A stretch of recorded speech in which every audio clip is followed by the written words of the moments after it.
Oi, eu sou a Flávia. Eu sou a Isabela. E você caiu no Angu de Grilo.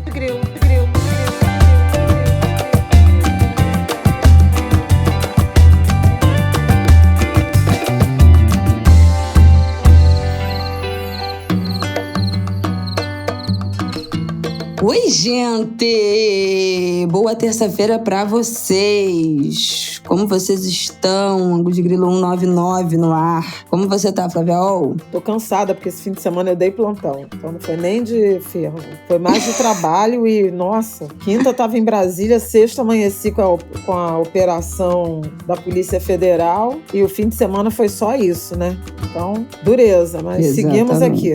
Eu fui no Doce Maravilha, tentei ver Caetano domingo, né? Não consegui, sucumbi à chuva. Tô devendo um show do Caetano para o meu filho. Levei Martinico no domingo, mas não resisti. Ficamos lá 1 hora e pouca, mudou o palco. Aquela saga que vocês devem estar sabendo, que rolou no festival. Viemos para casa, mas no sábado eu também já tinha ido. Vi Emicida, Gilberto Gil com Baiana System. E aí foi tudo ótimo. Mas é isso, gente. Segundou por aqui. Bom, hoje a gente tem muito assunto. Na semana passada, sexta-feira, já estavam me marcando. O episódio da semana que vem vai ter que ter 2 horas. Os Angulers em polvorosa com o noticiário. Então vamos lá, queridos. Bom, a gente vai abrir falando da prisão do Silvinei Vasquez, né, por suspeita de tentar influenciar no processo das eleições. Ele era chefe da Polícia Rodoviária Federal, né, no segundo turno, no ano passado, que fez aquele monte de operação nas rodovias, especialmente do Nordeste, para tentar causar um impacto no resultado das eleições. A gente falou longamente sobre isso aqui no ano passado, né, logo depois desse segundo turno, naquele que é o nosso episódio mais ouvido do Angu de Grilo, que é o episódio do resultado da eleição. E também vamos falar sobre esses novos desdobramentos da operação de desvio, de venda das joias dos presentes oficiais que foram recebidos, né, pelo governo brasileiro, deveriam ter sido recebidos e incorporados ao acervo do governo brasileiro e foram desviados para revenda nos Estados Unidos. Uma coisa absurda. Um selfie, reflexo de selfie na caixa Ai, gente, chegaremos lá. Bom, e também vamos ter que falar do assassinato do candidato à presidência do Equador, Fernando Villavicencio. Uma coisa, assim, chocante o que aconteceu na última semana. A eleição do Equador, que será agora, no dia 20, uma eleição que já foi antecipada por uma crise política. E o candidato de centro foi assassinado, morreu na hora, né? Assim, foi com 3 tiros, um atentado que deixou mais 9 pessoas feridas, saindo de um compromisso de campanha numa escola, uma coisa horrível. Vamos falar também sobre a Argentina, que nas prévias venceu as eleições primárias realizadas nesse último final de semana, que é o economista de extrema-direita, Javier Milei, de 52 anos. Uma coisa bizonha uma também. Uma caricatura, né? Gente, o Bolsonaro argentino, o Trump argentino, ou a mistura desses dois, e acendeu um alerta pelas ideias extremas que ele tem, não somente no âmbito das políticas públicas, das políticas sociais, mas também da política econômica. Aí isso assombra mais do que ser reacionário em política social, né? Pois é isso que eu quero te ouvir, que eu já estou com dúvidas sobre essa questão econômica em relação a esse Javier Milei. Bom, vamos que vamos, minha gente, que tem muito papo para hoje. Vamos lá. Bom, tudo começou a desandar na semana passada, ou talvez a andar melhor, né? Depende do seu ponto de vista. Na quarta-feira, né? Tava tudo um pouco tranquilo na República. Angu de Grilo saiu terça-feira passada, tudo certo. Quarta-feira a gente amanheceu com a prisão do ex-diretor-geral da Polícia Rodoviária Federal, o Silvinei Vasquez, que foi preso preventivamente na quarta-feira de manhã Numa operação, ele foi preso em Florianópolis, numa operação que investiga a interferência no segundo turno das eleições. Quem lembra que no segundo turno do ano passado apareceram um monte de blitz, né, em rodovias, principalmente no Nordeste, parando muito ônibus, van, enfim, transportes coletivos que levavam eleitores para os seus locais de votação. Um relatório obtido, que está até publicado no blog da Andréa Sadi, no G1, esses dados, mostra que a Polícia Rodoviária Federal, naquele dia, né, entre os dias 28 e 30 de outubro, a véspera e o dia, né, do segundo turno, fiscalizou mais de 2.000 ônibus no Nordeste, 2.185 ônibus no Nordeste e só 571 no Sudeste. A gente lembra que naquele dia do segundo turno foi aquele tensionamento absoluto que o Alexandre de Moraes, o Xandão, determinou que que as estradas foram liberadas, que as blitzes fossem suspensas, que os bloqueios fossem interrompidos. Foi aquela tensão absurda, se ia prorrogar o horário de votação, se não ia prorrogar. E o Alexandre de Moraes sustentou que daria para todo mundo votar, que seria a quantidade de votos suficiente. Teve muita denúncia, inclusive, de comunidades mais isoladas, comunidades indígenas, que não tiveram um transporte para ir até os seus locais de votação. A gente foi viralizado isso num post do Facebook na época. Só fazendo uma lembrança, assim, né, do que foi esse tensionamento desse dia do segundo turno, de que o Nordeste não estava conseguindo votar, que as pessoas não estavam conseguindo chegar nos seus locais de votação, e uma apreensão absoluta que isso determinasse o resultado das eleições. E o Alexandre de Moraes, na época, matou no peito e falou que isso não ia comprometer o resultado das eleições, não deu extensão de horário, não caiu nessa, que acho que a gente hoje consegue enxergar como uma armadilha, né, que teria sido estender esse horário das eleições e aí eventualmente ser acusado de manipulação, de ter sido um roubo desse resultado das eleições. Tudo foi mantido, né, as urnas foram fechadas no horário previsto, as pessoas, eventualmente, a maioria conseguiu, de fato, chegar nos seus locais de votação, apesar dessa, quase uma barricada, né, mas enfim, dessas blitzes que aconteceram, e o Bolsonaro perdeu, né? O bolsonarismo perdeu as eleições naquele dia. O plano, a última tentativa deles, né, de inviabilizar o processo eleitoral deu errado. E aí, muito se falou, né, no nome do Sidney. Silvinei. Gente, toda hora eu falo Sidney ou Sid Clay. Sid Clay é o mestre-sala do Salgueiro, gente, no caso. Do Sid Clay. Silvinei. Não merece isso. Não merece, definitivamente. O nome do Silvinei ficou na boca do povo porque ele foi chamado naquele dia do segundo turno para dar explicações pessoalmente e agora foi preso dentro dessa investigação, dessa tentativa de interferir no resultado das eleições no segundo turno. Eu acho que isso foi só um desdobramento, né, de um assunto que já foi muito falado, que já foi muito debatido, mas eu acho que é mais um degrauzinho que se sobe, né, dentro desse cerco que está se fechando no entorno do Bolsonaro. Não tem como não entender isso tudo, esses movimentos todos, como, né, comendo assim pelas beiradas dos aliados dele, de quem estava no entorno dele, promovendo essa tentativa, né, de adiar, de anular as eleições, enfim, do golpe, tudo que a gente já viu. E essas pessoas estão sendo tá caindo um por um, né? E eu acho que foi mais um passo nessa direção. São várias questões, assim,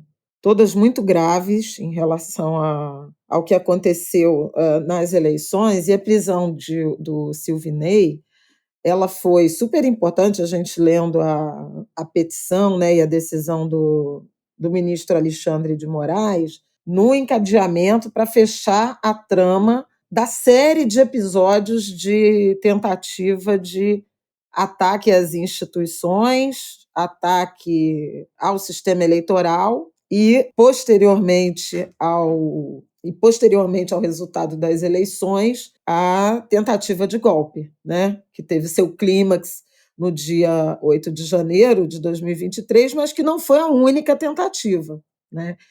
Então, assim, o Silvinei ele já vinha sendo investigado no âmbito dessas investigações relacionadas ao ataque ao sistema eleitoral, às urnas e tudo mais. Primeiro, por conta da tal operação, né, de fiscalização concentrada no Nordeste, concentrada em transporte coletivo de passageiros no Nordeste, pelo seu desvio de função, porque pediu voto para Bolsonaro, depois ele até apagou, né, numa rede social, mas ele pediu voto para Bolsonaro como diretor-geral da Polícia Rodoviária Federal, e depois de divulgado o resultado das urnas, quando iniciam-se as manifestações de obstrução de estradas, isso já da noite para a madrugada do dia, da noite do segundo turno, a Polícia Rodoviária Federal fez corpo mole no sentido da repressão, né? Ganhou até notas de humor, como torcidas organizadas de times de futebol, a Galoucura, Gaviões, desobstruíram estradas, porque queriam ver os jogos do seu time, e a Polícia Rodoviária Federal não estava fazendo isso, que era seu papel. Houve, inclusive, depois decisão judicial do Alexandre de Moraes, determinando a desobstrução, autorizando, inclusive, a Polícia Militar, né, dos estados a fazer esse trabalho, e isso acabou levando às aglomerações no entorno dos quartéis dos golpistas que no dia 8 de janeiro fizeram aí a tentativa derradeira de tentar perturbar a ordem democrática e, quem sabe, trazer Bolsonaro de volta. Sobre o golpe tentado a gente já falou bastante, mas eu achei importante só trazer esse encadeamento para demarcar qual foi a participação do Silvinei Vasquez. Ele deu um depoimento à CPI em que mentiu na leitura, né, dos parlamentares, principalmente da relatora, a senadora Elisiane Gama, e essa operação da Polícia Federal, que levou à prisão dele, deixa isso muito, muito, muito claro, porque houve uma ação deliberada para mapear os municípios, né, os territórios, os locais, onde Lula teve mais de 75% de votos no primeiro turno, e, a partir daí, se desenhar operações de fiscalização com a intenção nítida de impedir que eleitores de Lula chegassem às sessões eleitorais. Houve até uma expressão que aparece na petição da Polícia Federal, que era operação direcionada, eu acho que era isso. Operação direcionada a interferir no direito de ir e vir dos eleitores de Lula. Eles não só produziram esse relatório com os territórios onde Lula teve maior votação, mas numa reunião, e aí é importante, com o ministro da Justiça, Anderson Torres, há uma sobreposição, né, desses locais com o efetivo da Polícia Rodoviária Federal e de que forma que seriam montadas as operações. Eles destinaram mais agentes, sejam os de plantão, sejam os convocados, destinaram diárias, né, recursos públicos para pagar diárias para esses agentes, e o número de operações no Nordeste foi uma coisa assim absolutamente escancarada, né, na tentativa de cercear, de tentar impedir. Pra vocês terem uma ideia, o efetivo no segundo turno, no Nordeste, 795 agentes, no Sudeste inteiro, 528, quando a gente sabe que a população brasileira está concentrada, né? No Sudeste, portanto, também o eleitorado.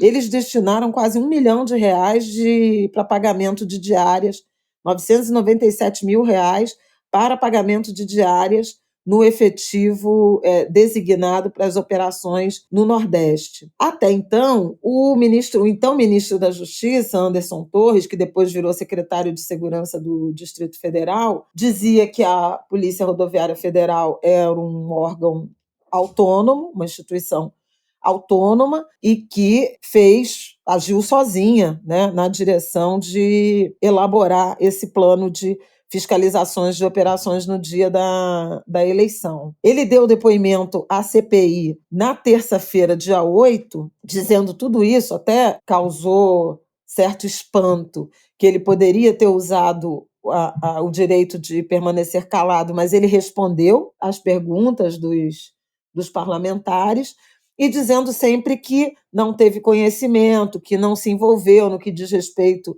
ao plano de segurança da esplanada dos ministérios, né, das sedes de poder. Ele atribuiu à polícia, aos encarregados da segurança naquele dia, dizendo que ele tinha deixado um plano pronto. Não é verdade, não havia plano pronto, não havia sequer uma sala de crise, um gabinete de crise instalado, em que pese desde 5 de janeiro havia informações de deslocamento de ônibus na direção de Brasília. Anderson Torres, eu lembro, foi aquele que viajou, né, no dia 6, e a suspeita de que ele cometeu um crime de omissão dolosa. Largou a função justamente para criar condições de mais facilidade para os golpistas. Ele que sempre foi um auxiliar, né, de primeira hora do Bolsonaro, teve em vários momentos durante a campanha, participou de live. Mas ele dizia que a ação da Polícia Rodoviária Federal ela tinha sido autônoma, isolada, e que ele não teria participado. E no dia seguinte ao depoimento da CPI, quando o Silvinei Vasquez foi preso, o que as investigações revelam é que o Anderson Torres participou e provavelmente coordenou essas operações. Ele estava na reunião, há informações, há provas, né? Naquele dia o Silvinei foi preso e 47 agentes da Polícia Rodoviária Federal foram chamados a prestar depoimento simultaneamente, justamente para impedir que houvesse algum tipo de combinação de versões. Muita gente questionou, eu inclusive, a prisão preventiva do Silvinei Vasquez, decorrido tanto tempo do crime, né, que ele teria cometido de tentativa de obstrução do processo eleitoral, mas a explicação que recebi, que está nos autos e que eu recebi de alguns especialistas que consultei, foi justamente que Silvinei continua com muita influência na Polícia Rodoviária Federal. Ele poderia, sabendo do andamento dessas investigações, tentar intimidar, tentar cercear, ameaçar e atrapalhar o andamento das investigações. Por isso faz sentido a prisão dele nesse momento. Anderson Torres, totalmente envolvido, assim como pessoas próximas, subordinadas, né, da equipe dele, que estão envolvidas na produção desse boletim sobre votação e na operação propriamente. E com isso, quer dizer, você vê mais uma evidência, né, ou um conjunto de provas que confirmam todo aquele encadeamento da intenção golpista do movimento e do Bolsonaro. Afinal de contas, a gente não imagina que o ministro da Justiça e o diretor da Polícia Federal vão atuar numa operação para impedir que os eleitores adversários do governo e dos candidatos deles recebam os votos esperados e que o beneficiário desse resultado não tivesse sabendo ou não tivesse envolvido. Por que Anderson Torres e Silvinei Vasquez promoveriam uma obstrução do processo eleitoral se não fosse para beneficiar Bolsonaro? Eles não ocupariam o Planalto, a presidência, quer dizer, é cada vez mais difícil você aceitar argumentos de defesa do ex-presidente na direção de eles agiram sozinhos, eu não tenho nada com isso, porque era o ministro da Justiça dele, Bolsonaro, era o diretor da Polícia Rodoviária Federal, escolhido por ele, inclusive ligado a Flávio Bolsonaro, ligado à família, atuando numa operação criminosa que beneficiaria quem? O então presidente ou o futuro presidente golpista. Então, nesse sentido, a operação de quarta-feira que levou Silvinei à prisão, ela também se aproxima, vai aproximando, fechando o cerco na direção de botar as digitais de Bolsonaro na trama golpista, mais do que ele já está, né? Porque a gente tem, por exemplo, a inelegibilidade que está relacionada à reunião com os embaixadores. Aí você tem essas operações para impedir a chegada de eleitores de Lula às urnas. Aí você tem a inoperância da Polícia Rodoviária Federal em coibir as manifestações nas estradas, né, os bloqueios nas estradas, que poderiam, sim, criar um ambiente de caos para a decretação do estado de sítio, que era sempre o que ele dizia. Mais tarde, a gente viu o 12 de dezembro, no dia da diplomação do Lula, com aqueles atos em Brasília, de ônibus incendiados, etc., caos social. Depois, no 24 de dezembro, o caminhão que explodiria nos arredores do aeroporto de Brasília. E, finalmente, o 8 de janeiro, quando Anderson Torres já era secretário de Segurança do Distrito Federal, contrariando, inclusive, recomendações de ministros do Supremo Tribunal Federal ao governo de Brasília, governo do Distrito Federal. Então, você vê esse conjunto de ações, e algumas com provas muito robustas, a troca de mensagens, agora uma série de depoimentos de servidores, de agentes da Polícia Rodoviária Federal, falando, inclusive, que obedeceram porque tinham medo, né, do poder do Silvinei Vasquez. Chama atenção também a quantidade, aí até vou citar aqui a última edição do Medo e Delírio em Brasília, que eles chamam a atenção para isso, a quantidade de servidores, de agentes públicos que prevaricaram, porque quando a Polícia Federal chama 47 servidores, né, da PRF para prestar depoimento em relação a essa operação orientada aos eleitores de Lula, e ninguém fez nenhum tipo de denúncia, né? Todo mundo silenciou. Então, é crime de prevaricação você vê um mal feito na gestão pública e não denunciar. A mesma coisa com agentes da Polícia Federal, que hoje confirmam que Anderson Torres esteve na Bahia pensando em fazer a Polícia Federal participar das operações da PRF. Bahia, que foi um colégio eleitoral que deu mais de 3 milhões de votos a Lula, né, no segundo turno. E ele disse na CPI que ele foi à Bahia para acompanhar a inauguração de uma unidade, ou as obras de uma unidade da Polícia Rodoviária Federal, e servidores da PF, da Polícia Federal, disseram que o que ele queria era interferir mesmo, era que a Polícia Federal participasse das operações, algo absolutamente incomum. Mas, no entanto, não denunciaram. E esse é um debate importante, que não cabe aqui agora, mas eu vou só deixar um aperitivo, que é o debate sobre reforma administrativa, que voltou para a boca do Arthur Lira, inclusive, recentemente. Mas muito da proposta de reforma administrativa que Paulo Guedes, que o governo Bolsonaro apresentaram, foi na direção de manter algumas poucas funções de Estado com estabilidade e, por fim, a estabilidade de boa parte do setor público. E essa questão de você não ter estabilidade, poder ser demitido, ela depõe, né, completamente contra a você seguir os princípios éticos. Aliás, um belo exemplo é o do agente da Receita Federal, do servidor da Receita Federal, do Demarco. Ele ter a segurança da estabilidade. Do aeroporto ele ter a segurança da estabilidade, né, obviamente, permite que ele se imponha como um agente de Estado e não se subordine ao governo de ocasião, como tantos, né, em funções que não garantem essa estabilidade, que não dão essa segurança. Então, esse é um ponto importante da gente chamar a atenção para a necessidade, né, de pensar numa reforma administrativa e questionar ao máximo, né, o que se pretende quando se propõe o fim da estabilidade e, ao mesmo tempo, chamar a atenção para servidores estáveis que foram cooptados, né, pelo aparelhamento de uma instituição do tamanho, da relevância da Polícia Rodoviária Federal pelo bolsonarismo. E veja, cooptados não somente nessa direção de fazer valer o projeto político, mas de ganhar atribuições que não eram suas atribuições originais, participar de operações policiais fora da área de atribuição de cobertura original, que são as rodovias federais, com incursões em favelas, o que levou, inclusive, a Polícia Federal a ser partícipe de uma das grandes chacinas do Rio de Janeiro, no Complexo da Penha, em maio de 2022, com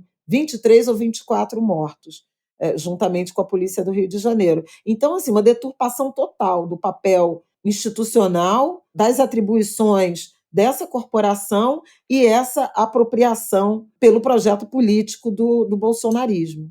Bom, acho que podemos puxar, vamos cortar aqui para fazer um segundo bloco, para a gente puxar a história das joias, que é isso, já tem tudo a ver com o que você falou da estabilidade, né, do Demarco, que peitou todo mundo e foi essencial para, ainda que não tenha conseguido conter todos os desvios, né, desses presentes oficiais recebidos pela Presidência da República, eu acho que foi o grande fio, né, que descortinou, que abriu as portas para olhar, para ir atrás de todas essas outras joias, né, que foram algumas até vendidas e recuperadas. Então, vamos lá para o nosso segundo bloco para a gente falar disso. Bom, na semana passada, além dessa história, quarta-feira, da prisão do... Meu Deus, vou falar o nome dele errado de novo, não é possível, do Silvinei. Além da prisão do Silvinei, já estava balançando o suficiente. A República, na sexta-feira, a operação, sempre os nomes maravilhosos, a operação de sexta-feira batizada de Lucas 12, 2, que faz alusão ao versículo da Bíblia que diz: não há nada escondido que não venha a ser descoberto ou oculto que não venha a ser conhecido.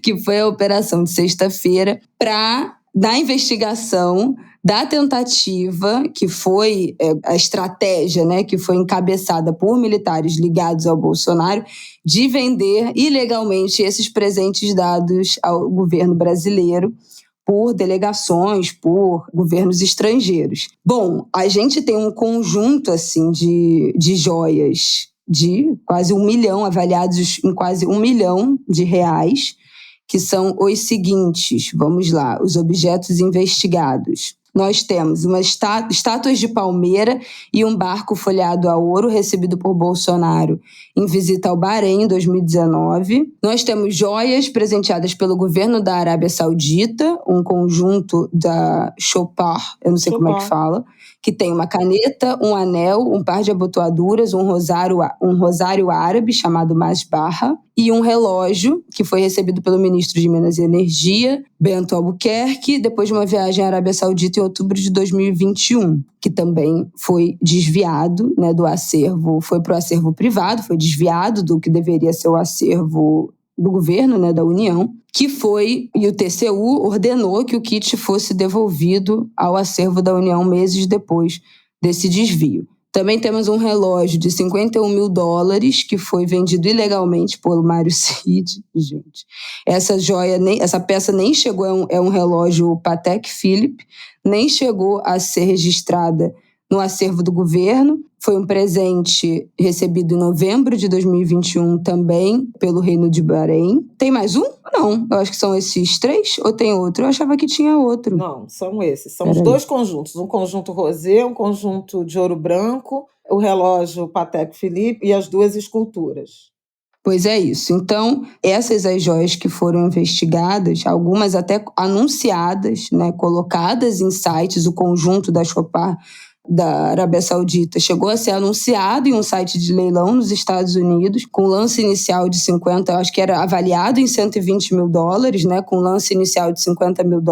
O relógio chegou a ser vendido, e aí temos o primeiro batom na cueca, né, como se dizia antigamente, que ele precisou, no momento em que foi pedida a devolução, né, desses itens para o acervo da União, o Assef, advogado do Bolsonaro, teve que recomprar esse relógio que tinha sido vendido nos Estados Unidos, e aí gerou um recibo no nome dele dessa recompra. Gente, meu Deus do céu, inacreditável. Tem um recibo de recompra de um presente oficial no nome do advogado presidente, então presidente da República. Bom, isso tudo eu acho que é um desdobramento, né, dessa história do Demarco, dessa história que foi o primeiro escândalo das joias, que foram aquelas joias que vieram, né, e ficaram retidas no Galeão, que foi que o Mauro Cid... Em Guarulhos, que o Mauro Cid tentou liberar, que mandou um monte de gente, acho que da época era da Marinha, não foi? Um oficial da Marinha para tentar liberar em Guarulhos. Tentou falar por telefone com o Demarco e na véspera já, né, da virada do ano, na véspera do momento em que eles deixariam o governo, tentaram liberar essas joias até o último segundo e não conseguiram, né? né, que é essa história que o Demarco Peitor, que é esse delegado da Polícia Federal de Guarulhos, a gente falou sobre isso aqui quando veio à tona esse primeiro escândalo das joias, e ele falou que não vou resolver nada disso por telefone, não interessa se mandar um e-mail, isso não existe, as joias foram retidas e foi o primeiro fio da meada dessa história de gente. Então vem cá, cadê os outros presentes, né? Cadê as outras joias, cadê os outros presentes oficiais? Alguns que sequer foram registrados, como esse que foi revendido. Então, qual é a questão? 4 alvos nessa operação de sexta-feira. De novo, Mauro Cid, né, o ex-ajudante de ordens do Bolsonaro, que já está preso, por causa daquela história do comprovante de falsificação num comprovante de vacinação. O pai do Mauro Cid, que é o Mauro César Cid, tem o mesmo nome, mas enfim, né, pai e filho. Lorena Cid, general da reserva. General do Exército, o ex-ajudante de ordens de Bolsonaro e tenente do Exército, Osmar Crivellati, o Frederico Wassef, o advogado do Bolsonaro, que tem essa história do recibo, né, da recompra desse relógio no nome dele. O pai do Mauro Cid teria sido responsável por negociar essas joias nos Estados Unidos. Por isso que ele aparece, ele foi pego na selfie, no reflexo. Gente, não tá de rir. Essa foto é das coisas mais patéticas que o governo Bolsonaro já produziu. Meu Deus do céu! O cara tirando uma selfie, ele foi pego no reflexo, foi identificado no reflexo da selfie que ele vai tirar de um dos... Eu acho que é da escultura, não é? Não é selfie, é da foto que ele vai tirar. Porque ele foi pego no reflexo, né? Não foi uma selfie. Mas ele foi pego no reflexo da foto da escultura, que era uma caixa, né? Fica dentro de uma caixa, e a caixa tem um vidro. E ele foi tirar uma foto para enviar, né? Para vender. E aí ele foi identificado no reflexo dessa foto. Então é inacreditável. Fora os áudios, as trocas de mensagens, né? Tudo que foi descortinado nessa operação, a partir dessa operação de sexta-feira. Vamos lá. Ele tentou, sobre as esculturas, o pai do Mauro Cid, né? O Mauro Cid pai, tentou vender as joias nos dias 3 e 4 de janeiro de 2023, mas não conseguiu, porque foi descoberto, né, que os itens não eram de ouro maciço, e sim folheadas a ouro. Também tem mensagens que o Mauro Cid pai avisa ao filho que $25 mil precisam ser entregues a Jair Bolsonaro em dinheiro. Gente, tudo isso foi pego. Tem um áudio que já... Um dos áudios descortina absolutamente tudo, né? O áudio cita as coisas mais bizarras. Também já temos notícias nessa segunda-feira, se eu não me engano, do blog da Andréa Sadi, de que as fontes da Polícia Federal dizem que já tem material suficiente para indiciar Michele Bolsonaro nessa história das joias também, por peculato e lavagem de dinheiro, e que o depoimento dela não está nem sendo cogitado para ser feito com tanta pressa, não há nenhuma pressa em colher o depoimento dela, porque o que ele já tem já é suficiente para ela ser indiciada. Também teve essa confusão na semana passada, né, que ela foi questionada, acho que num restaurante, sobre a história das joias, e o maquiador dela, o Augustin, jogou um gelo na pessoa. Olha, gente, mas uma baixaria. Meu Deus do céu, Fabião. O que mais temos para falar dessas pessoas de quinta categoria? Muito tempo que eu não chamo essa gente de quinta aqui no Água de Grilo, mas realmente não dá.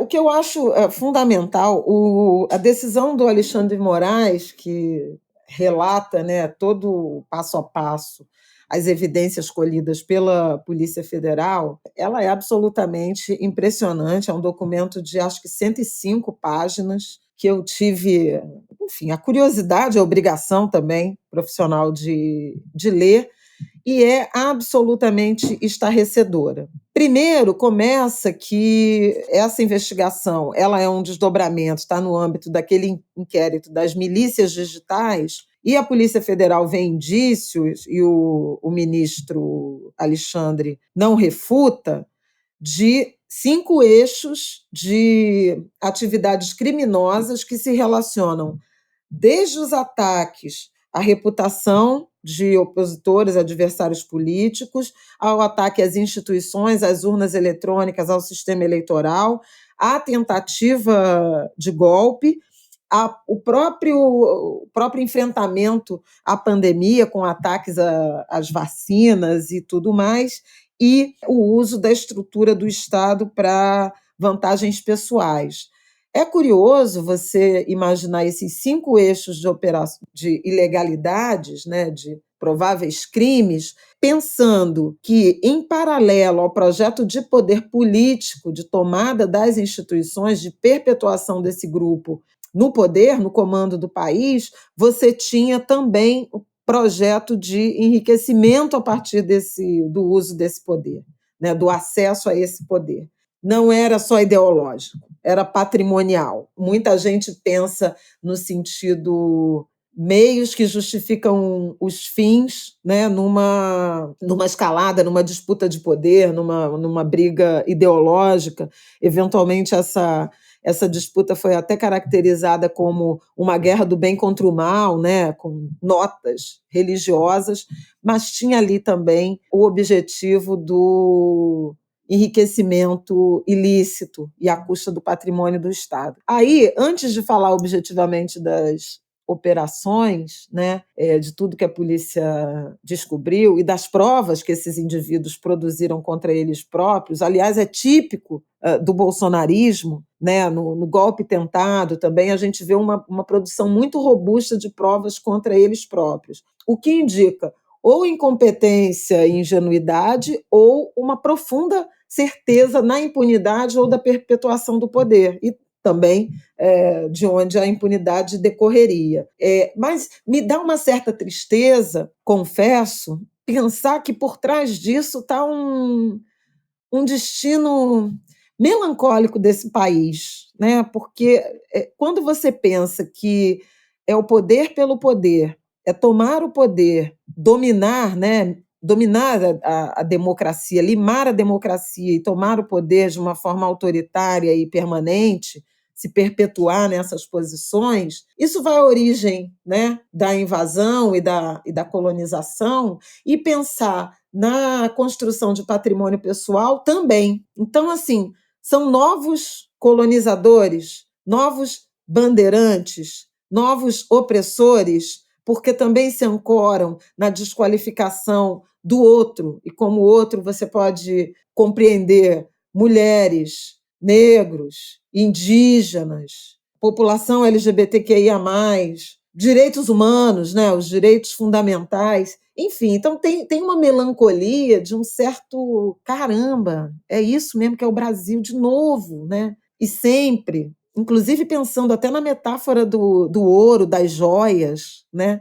Do patrimônio nacional tomado, né? Sequestrado, furtado e depois vendido em proveito pessoal. Então, mesmo com notas de certo humor, né, em relação aos episódios que a gente tomou conhecimento, em mim me dá uma certa melancolia de um fatalismo, né, uma certa tristeza dessa condição nefasta do Brasil, sabe? Não, e um apreço, você falou isso, né, da revenda, né, desses bens que são do povo brasileiro, da União. E no 8 de janeiro, muitos desses presentes que eram do acervo do governo foram quebrados, né, na invasão. Foram destruídos, é verdade. Então, assim, não tem nenhum tipo de pudor, de apreço, de nada, né? Um desrespeito com o patrimônio público e também com os outros países, né? Que deram esses presentes, que, enfim, que é um gesto diplomático ao Brasil, né? Sim, como país. É um gesto de apreço, né? De uma nação amiga pelo país, pelo chefe de Estado, que, afinal de contas, está representando exatamente o nosso e não país, só né, na o governo, as internacional. autoridades ignoram, né, esse gesto, não tem a menor diplomacia, o que já era sabido, né, desse povo, mas assim, os apoiadores também, né, vê aquelas esculturas ali numa vitrine identificadas do que era e quebram, e não querem nem saber. Quantos presentes a gente não viu, e fora outros artigos, né, históricos, aquele relógio que tinha mais de 100 anos, e foram completamente destruídos por aqueles selvagens. Então, assim, uma coisa bizonha. Como essas pessoas não respeitam, bom, o próprio povo a gente já sabe que não respeita, mas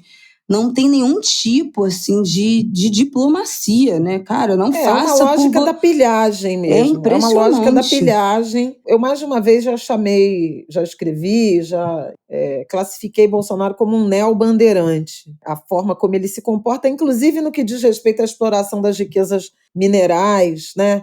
A garimpo, né? A mineração, a própria questão do desmatamento. Quer dizer, é um comportamento que guarda muita semelhança com aquelas operações, missões, né, de garimpeiros pelo interior do Brasil, na direção da pilhagem mesmo, né, do estupro ao subsolo brasileiro para acúmulo de riqueza, para extração do ouro. Bom, isso aí pode até entrar ou pode até se comunicar com tudo que a gente fala em relação à repatriação ética, né? Esse debate da reparação histórica. Mas, voltando aqui à vaca fria, à operação propriamente, eu mencionei os 5 eixos de investigação e me parece que, no que diz respeito a isso que você mencionou, a simbologia de um gesto de chefes de Estado em relação ao Brasil, eu acho que esse pode ser um 6º eixo.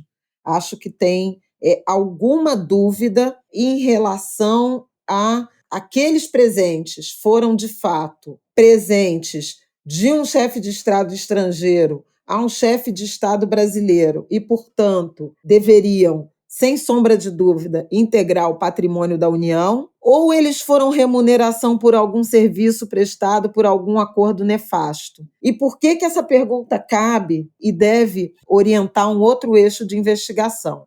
Pelo relógio que você mencionou, Patek Philippe, vendido juntamente com um dos relógios Rolex dos kits recebidos do governo saudita. Recebidos. O Patek Philippe, ele foi vendido nos Estados Unidos com dinheiro por Mauro Cid, o ajudante de ordens, e o dinheiro depositado na conta do pai dele, o general... Mauro Cid pai. Lorena Cid, porque é tudo Mauro Cid, mas do general Lorena Cid, que no governo Bolsonaro ocupava o cargo de representante da Apex, que é a Agência de Promoção de Exportação, com um cargo em Miami, ganhando em dólares. E daí também essa percepção, ou essa desconfiança, ou essa suspeita de uma organização criminosa orientada a vender no exterior patrimônio público.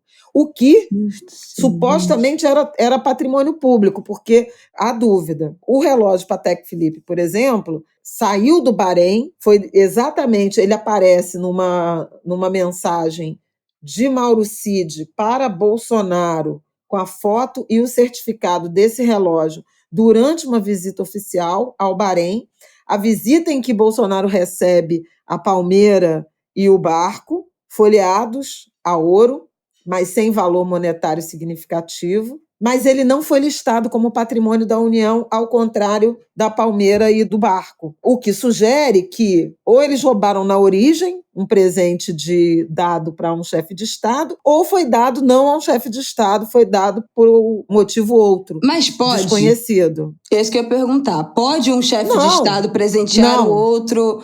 Esse relógio aqui eu quero dar para você pessoalmente, quero que você use. Não pode, porque era uma visita oficial, porque era de um chefe de Estado para outro, mas a questão é, o que teria sido para chefe de Estado foi classificado no Departamento de Patrimônio e esse relógio não aparece em lugar nenhum. Então, gera a desconfiança de o quê? Bom, ou eles omitiam presentes de alto valor concedidos ao chefe de Estado brasileiro e, portanto, passíveis de registro, né, de documentação, para revender ilegalmente, ou eles estavam recebendo joias como pagamento de algum serviço prestado. Propina, grosseiramente. Esse é um eixo de investigação que pode ser iniciado a partir, especialmente, do que esse relógio Patek Philippe representa. Agora, que havia a tentativa de suprimir do patrimônio da União joias, né, bens de alto valor recebidos pelo presidente brasileiro, havia. E aí uma evidência disso foi a viagem do então ministro de Minas e Energia, quando ele traz tanto o conjunto de joias femininas, aquele colar e tal, que é apreendido na Receita Federal, quanto o estojo, que não passou pela alfândega e que depois foi entregue e reivindicado pelo Tribunal de Contas, pela Diretoria de Patrimônio da União. Então, tinham dois eixos.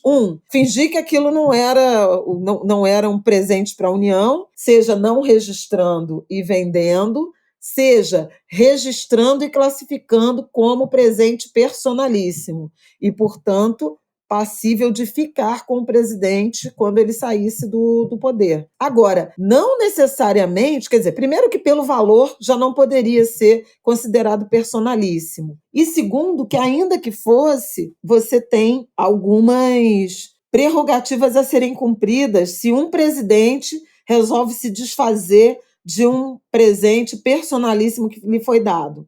Por exemplo, você poderia ter uma camisa ou sei lá, um traje de um traje típico de um país, é uma coisa que não tem muito valor monetário, mas tem valor simbólico. Se o presidente considera aquilo personalíssimo e o TCU, os órgãos competentes, concordam, ele pode levar aquilo para o seu acervo pessoal. Mas tem algumas regras em que, se ele resolver se desfazer daquilo, ele tem que oferecer preferencialmente à União para saber se o valor simbólico daquilo justificaria até uma oferta de compra pela União para manter no patrimônio. Digamos que seja um livro com uma assinatura, uma edição rara de alguma coisa, enfim. Estou aqui elucubrando. Não foi nada disso que foi feito. O que houve foi uma tentativa, uma entrada objetiva de bens de alto valor, de joias, sem notificar as autoridades alfandegárias,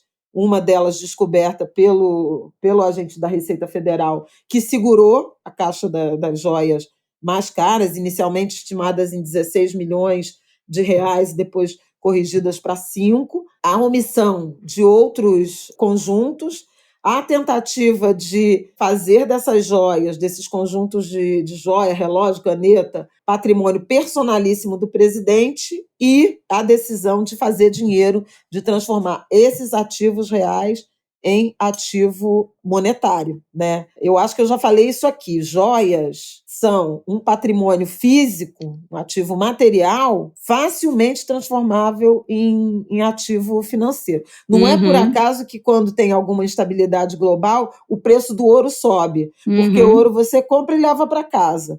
Leva para casa, aquilo é dinheiro. Você transforma em dinheiro com facilidade. Joias são muito usadas nesse sentido, seja de ativo real, seja de formação de patrimônio, seja de operações de lavagem de dinheiro. No Rio de Janeiro, Cabral, eu ia falar o isso, escândalo Adriana Cabral, exatamente, Anselmo. o escândalo Cabral foi fortemente marcado pela compra de joias por, que eles chamam de pessoas politicamente expostas, no caso o governador do estado e a sua mulher, porque as joalherias e as instituições financeiras são obrigadas a comunicar, e você tem que comunicar.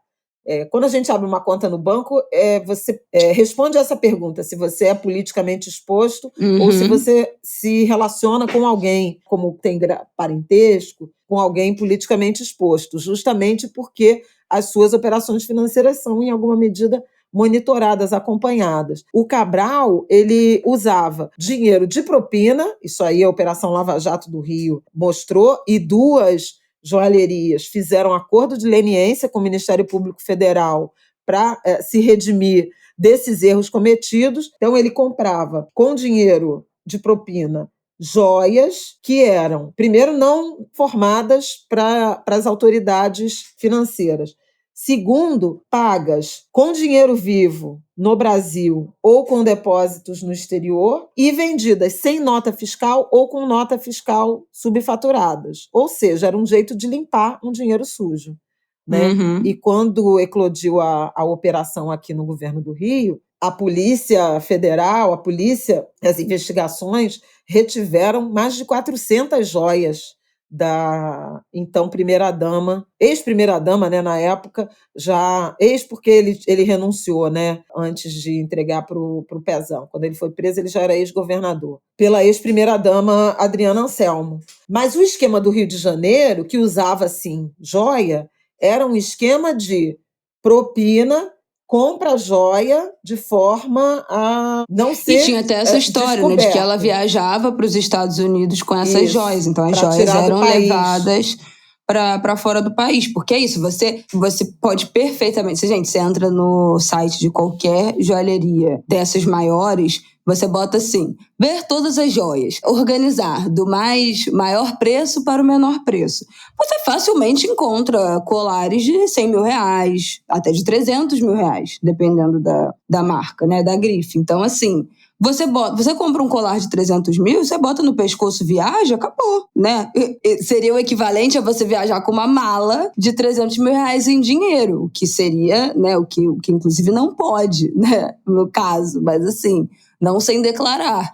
Mas um colar pode chegar a valor infinito, né? Não tem limite para o quanto uma joia pode custar. E tem muito essa ideia de você viaja com as joias, com os anéis nos dedos, com o colar usando e tal. Casualmente, acabou, é seu, é uso próprio, não tem o que fazer, tem o que falar. Então, assim, mas o que aconteceu no Rio de Janeiro é um exemplo de como joias são usadas nesse tipo de operação, e o Flávio Dino até fez um tweet, o ministro Flávio Dino fez um tweet falando disso, de como joias são usadas em operações de lavagem de dinheiro. No caso desse esquema que foi revelado na sexta-feira, eu acho mais grave porque foi patrimônio da União furtado, né? Subtraído. Eles botaram conjunto de joia, a palmeira, o barquinho, no avião presidencial que Bolsonaro usou para sair do Brasil no dia 30 de dezembro do ano passado, para não transmitir o cargo a Lula, com a intenção de vender. Tanto tinham a intenção de vender que aí é aquilo, né? Não apagaram nada, né? Isso foi descoberto a partir da apreensão, né? Da busca e apreensão do celular do Mauro Cid. E aí de vasto material, fotos do material, a forma como ele se comunicava com o pai, deixando o pai para o pai levar ou buscar para avaliar, para vender, os depósitos que eram feitos na conta do pai. Há uma referência a 25 mil dólares em dinheiro que ele queria fazer chegar ao presidente, ele se refere a isso, PR, né? Eles usam todos essa denominação para o Bolsonaro, e diz que talvez seja melhor o pai, que está querendo fazer uma visita ao presidente, levar o dinheiro em vez de depositar em conta, porque aí levanta menos suspeita. Quando ele leva as duas caixas com a palmeira dourada, tem foto do Bolsonaro recebendo aquilo da autoridade do Bahrein, eles achavam que aquilo era de ouro e tiraram do país para vender lá. E quem leva numa loja para fazer avaliação é o general Lorena Cid. E aí descobre que não vale nada, que é latão. E fazem, inclusive, uma referência que Bolsonaro esteve no local onde estavam essas peças e deixou para trás, não quis pegar porque não era ouro, não tinha valor nenhum. Então deixou para trás e o coronel Lorena Cid traria quando voltasse ao Brasil de mudança, né, no fim do governo. É essa caixa que, quando ele recebe lá nos Estados Unidos, o Mauro Cid pede para ele fotografar, para mostrar que chegou tudo ok, e ele manda uma sequência de fotos, a caixa toda fechada, a caixa aberta com a palmeira dentro, embalada com uma proteção, né, para não quebrar, provavelmente. Essa caixa aqui fechada mostra o reflexo dele, né, fazendo a foto. Cara, é uma quantidade de prova. Inacreditável. É muito absurdo. Comprovantes de depósito bancário a partir da venda do relógio, marcação de horário para levar o relógio e os kits para entregar nas lojas, que seriam as lojas que comprariam, né, as joias. Aliás, umas lojas assim esquisitíssimas, né, tipo aquilo Compro Ouro. um kit que foi entregue para uma empresa de leilão e que chegou a ficar em exposição, a Polícia Federal resgata isso, teve um filmezinho que eles mostram, o anel, não sei o quê, que acaba não sendo vendido e é recuperado quando explode o escândalo, que o TCU resolve pedir de volta, exigir a devolução. Então, assim, e a operação em que o Assef, o advogado, aquele que abrigou o Queiroz, né, é o mesmo, ele vai aos Estados Unidos e, segundo a Polícia Federal, ele recompra o relógio Rolex que já tinha sido vendido, muito provavelmente por um valor mais alto, né? E traz para o Brasil para ser devolvido pelo Tribunal de Contas. O Assef, no fim de semana, soltou uma nota dizendo que nunca vendeu joia nenhuma, que não viu nada, mas a acusação contra ele não é que ele vendeu, a acusação é que ele recomprou. E aí, o que precisa ser apurado, de onde é que veio o dinheiro? Quer dizer, ele usou o dinheiro dele para comprar isso? Gata, porque $60 mil tá com bala na agulha. Pois é dinheiro, né? Então, assim, é muito chocante. É muito impressionante. É muito chocante. É muito chocante. A quantidade de prova envolve militares. É muito chocante também. Envolve assim. o general Lorena Cid, o filho dele, Mauro Cid, o Lorena Cid, general da reserva, de 4 estrelas, mas o Mauro Cid era um tenente-coronel da ativa, né? Ele não está reformado, e o Osmar Crivellati, tenente, que também trabalhou para o Bolsonaro como assessor lá da presidência, e que continua lotado como um quadro daqueles assessores a que ex-presidentes têm direito, sendo pagos por nós.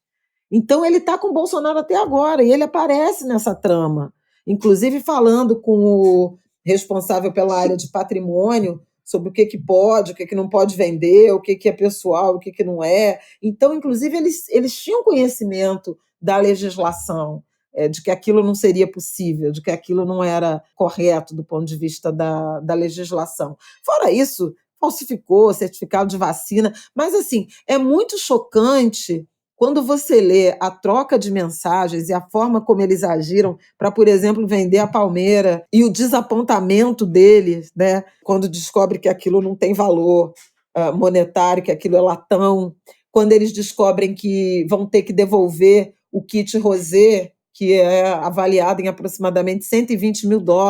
Então ele fala, pô, uma pena. Eles fazem referência a uma joia, a um kit, a alguma coisa que a primeira-dama, então primeira-dama, teria levado. Aquele outro foi com a dona Michele.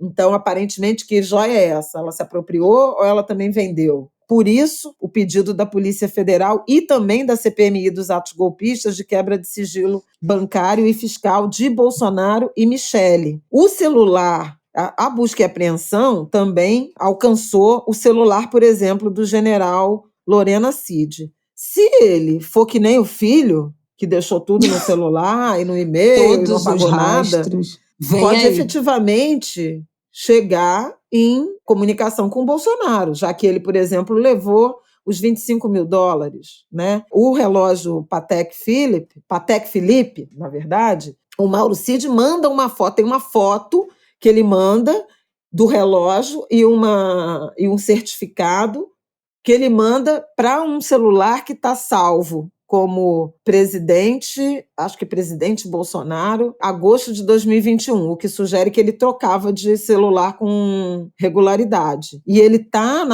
naquela ocasião, no Bahrein com o presidente e depois vai para os Estados Unidos e fica lá quando ele vende o relógio. Então, assim, a coincidência de datas. A Polícia Federal fez um trabalho muito cuidadoso, inclusive assim, de georreferenciar, se naquele momento que ele mandou, onde é que eles estavam, se Bolsonaro estava também, quando ele foi para os Estados Unidos, se ele foi para o lugar, e aí ele teve, você vai rastreando e vê que ele teve no lugar que é o tal shopping, que tem a joalheria onde ele encontrou, e logo depois tem a ordem de pagamento para a conta bancária que ele indicou e a conta bancária que o pai mandou para ele como sendo dele, para ele depositar aquele dinheiro. Então, assim, você vai vendo, você fala, meu Deus do céu, é muita ingenuidade, burrice, ou certeza da impunidade. Gente, mas eu acho que mesmo com a certeza da reeleição, né, de que eles continuariam no poder, assim, você tá fazendo uma coisa errada. Você sabe que você tá fazendo uma coisa que é errada, né? Que você está cometendo um crime, que você tá... No mínimo, você sabe que tu é trambiqueiro. Pode até falar assim,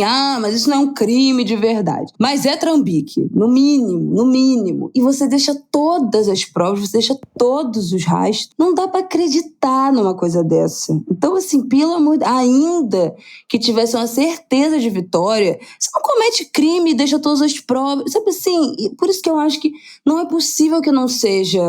também uma boa dose de burrice absoluta, Não dá pra acreditar numa coisa dessa. É surreal, assim, os áudios todos, as mensagens todas, eles trocam mensagem no WhatsApp, sabe assim, não tem um nível não tem um degrau a mais de sofisticação, de segurança, nada. É muito impressionante. Como não há qualquer cuidado, né, em você ser criminoso. Gente, é tipo, sabe assim, você quer cometer crime, você tem que ter alguma sofisticação. E não foi o caso. Então, acho que falamos tudo sobre esses 2 episódios da semana passada. Né, Flaviol? Tem mais alguma coisa a acrescentar? Não, né? Vamos passar... Não, eu acho que não. Eu acho que é muito impressionante. Agora a gente vai ter que acompanhar como Bolsonaro e Michele vão se comportar em relação a isso.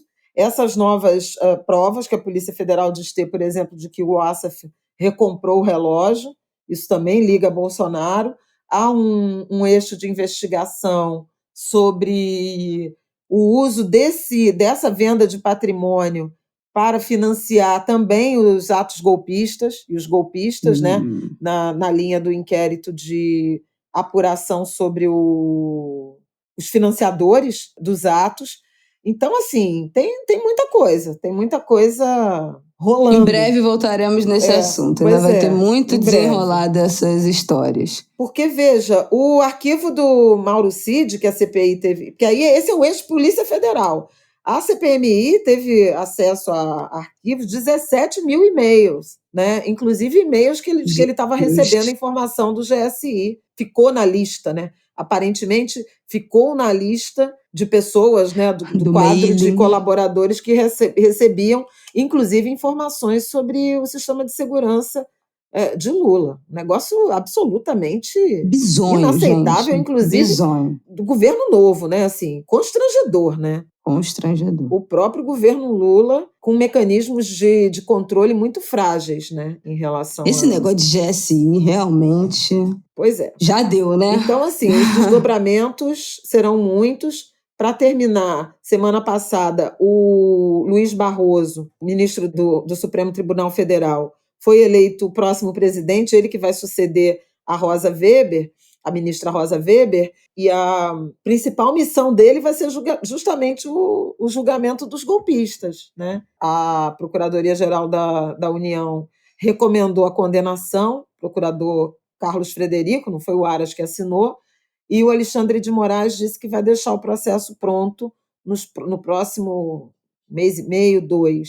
Então já vai pegar o Barroso como presidente. Barroso que né? Muito atacado pelo bolsonarismo, também foi presidente do Tribunal Superior Eleitoral no período pré-eleição e teve um papel, né? Foi um dos 3 ministros mais atacados, juntamente com Alexandre de Moraes e Edson Fachin. Também vai ser importante acompanhar como o Barroso vai conduzir esse julgamento, esses capítulos, né? Esses próximos capítulos. Vamos lá, acompanhemos, minha gente. Bom, vamos para o nosso último bloco para a gente falar rápido de Equador e Argentina. Vamos lá. Bom, o Equador é uma tragédia, né?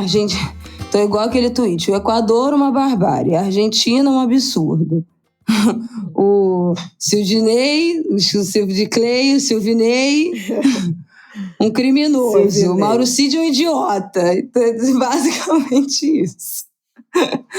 Bom, vamos lá. O Equador, gente, eu acho que vocês acompanharam, né, na semana passada, o assassinato de um dos candidatos à presidência do Equador. Ele foi morto a tiros na quarta-feira, num atentado que deixou 9 feridos. Ele tomou 3 tiros na cabeça saindo de um de uma campanha, de um comício, né, da campanha eleitoral que tinha sido realizado dentro de uma escola. O Fernando Villavicencio era o segundo em intenção de voto, atrás Ele alternava. Ele chegou a ser segundo, depois ele caiu para terceiro ou quarto, mas era um candidato importante, relevante, né, com relevância no processo eleitoral. Foi jornalista, né? Ele vinha sendo ameaçado. Então, é isso que eu quero falar desse passado dele. Ele era jornalista,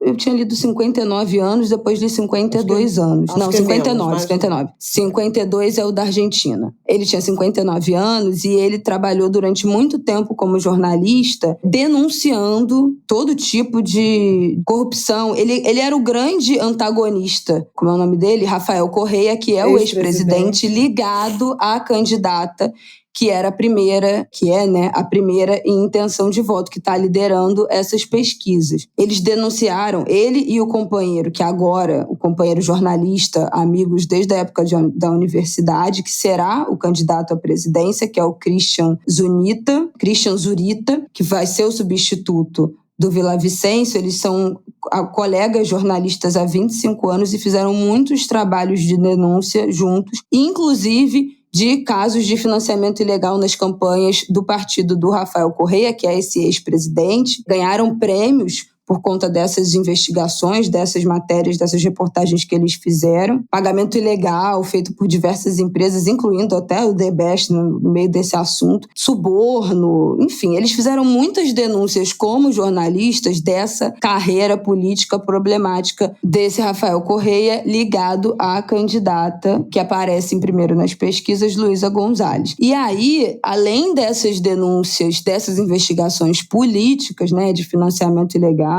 de pagamento de suborno e tal, em relação ao Rafael Correia, o ex-presidente do Equador, o Villavicencio também era abertamente, declaradamente, se posicionava contra o narcotráfico, as instituições, o narcossistema se colocava contra isso, dizia que iria lutar contra todo tipo de corrupção.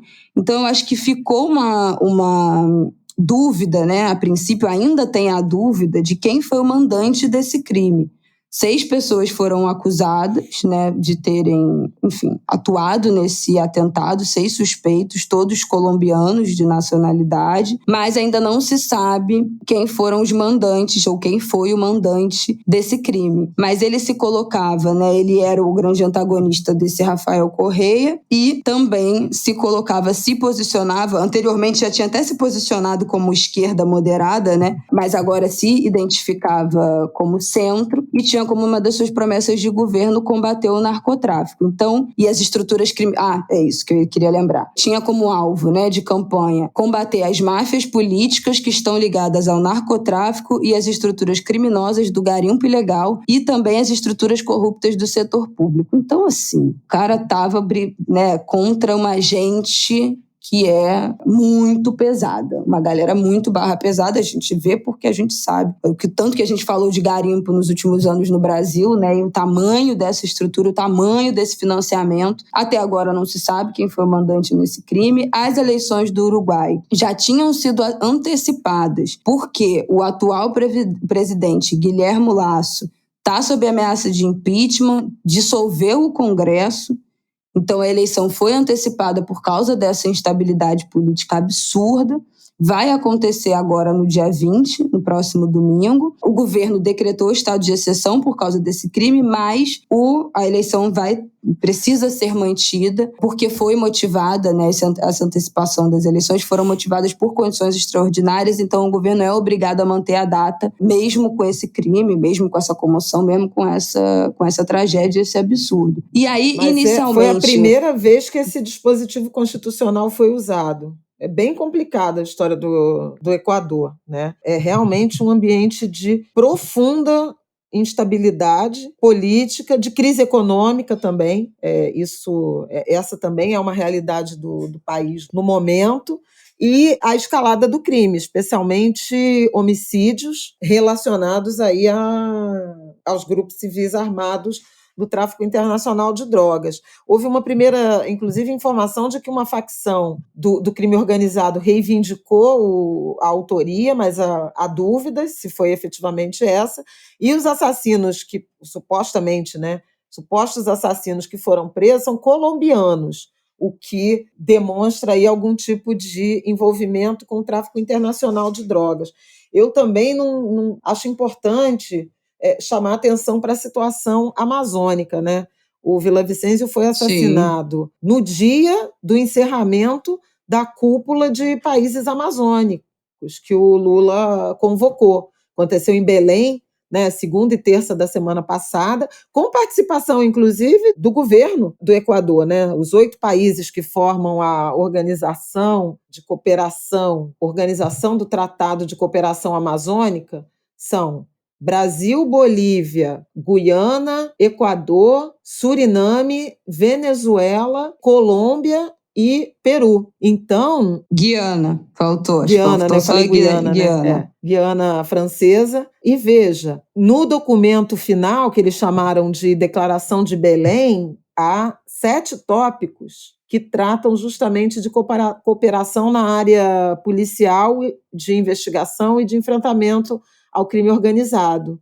Falam, inclusive, de uma reunião das autoridades de segurança pública dos 8 países na Colômbia, em data a ser marcada, justamente para troca de informações e atuações conjuntas, e acho que é super o caso, mais do que na hora de enxergar essa questão do crime organizado e seus desdobramentos, no caso específico, político, mas também de assassinato de defensores de direitos humanos. A gente teve no Brasil, Bruno e Dom, caso talvez de maior repercussão, mas não é nem o mais recente, Tem casos recorrentes de episódios envolvendo crime organizado que cruza tráfico de drogas, de armas, extração ilegal de madeira, pesca ilegal, ocupação e grilagem de território. São problemas comuns aos países da região. E agora essa violência política que alcançou o Equador às vésperas das eleições e que tem alcançado países. A Colômbia, gente, se você acompanha, estuda um pouco